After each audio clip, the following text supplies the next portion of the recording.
आइए बात करते हैं एक ऐसे राज्य की जहां गुरु रविदास जी ने सबसे ज्यादा अपनी यात्राओं का समय बिताया। हरी भरी रियासत के राजा बैंड सिंह उस समय राज्य करते थे और उनके राज्य के एक छोटे से गांव कुराली में एक सज्जन व्यक्ति, एक प्रभु के रंग में रंगा हुआ व्यक्ति रहता था जिसका नाम था धन्ना। दोस्तों, वो हमेशा जुतियां गांठने का काम करता था, लेकिन प्रभु परमात्मा का नाम सिमरन, नाम भक्ति भी करता था। वो एक बार जंगल के रास्ते से गुजर रहा था तो वहां उन्हें एक मधुर वाणी, मधुर भजन की आवाज सुनाई। जब बाबा धन्ना जी ने उनके पास जाकर देखा तो इतिहास में उनका नाम गुरदासी माई बोला है, जो कि वहां फूल तोड़ रही। धन्ना जी ने जब उन्हें पूछा कि माता जी आप कौन हैं, तो माई गुरदासी जी ने बताया कि राजा बैंड सिंह के महल में रानी मीराबाई आई हुई है, जो कि दुनियावी रिश्तों के हिसाब से राजा बैंड सिंह मीराबाई के मसड़ लगते थे, यानी मौसा लगते थे, जिनके पास कुछ समय के लिए मीराबाई आई। तो बाबा धन्ना जी ने पूछा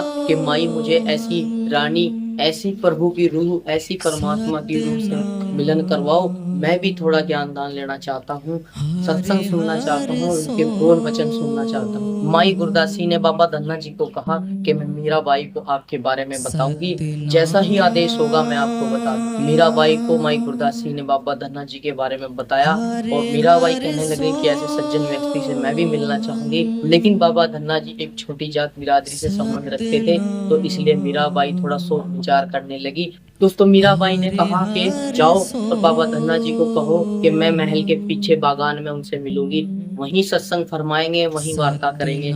तो बाबा धन्ना जी वहां जब गए, मीराबाई ने सत्संग सुनाया, उन्हें बहुत अच्छा लगा।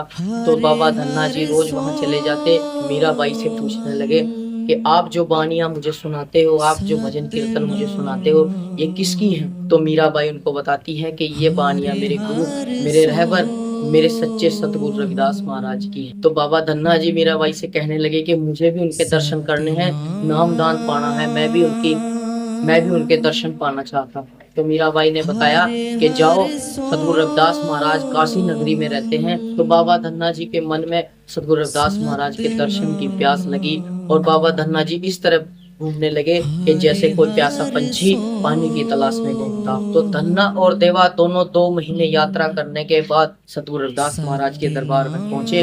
जब देखते हैं रविदास जी बैठे सत्संग सुना रहे हैं, तो गुरु रविदास जी के चरणों में नतमस्तक होते हैं, उनको वंदना करते हैं, प्रणाम करते हैं और बताते हैं कि हम कुराली गांव, जिला होशियारपुर से आए। तो दोस्तों, उनके साथ में रहते हुए धन्ना और देवा ने गुरु रविदास जी के घर पर, गुरु रविदास जी के दरबार में साधु संतों की सेवा की, सेवा सिमरन किया और वहां दो सप्ताह से ज्यादा अपना समय बिताया।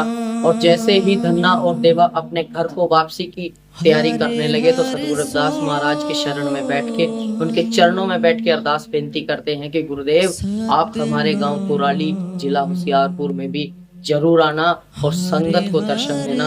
आपके सत्संग के बोल को सुनने के लिए उनके कान तरस रहे हैं, आप भी उस कुराली गांव में आना। तो इस प्रकार गुरु रविदास जी 9 अप्रैल सन 1515 ईस्वी में कुराली गांव में थे। जब रविदास जी के आने की खबर धन्ना और देवा को पता लगी, तो सब अपना कार विहार छोड़कर दौड़े चले आए सतगुरु रविदास महाराज के पास।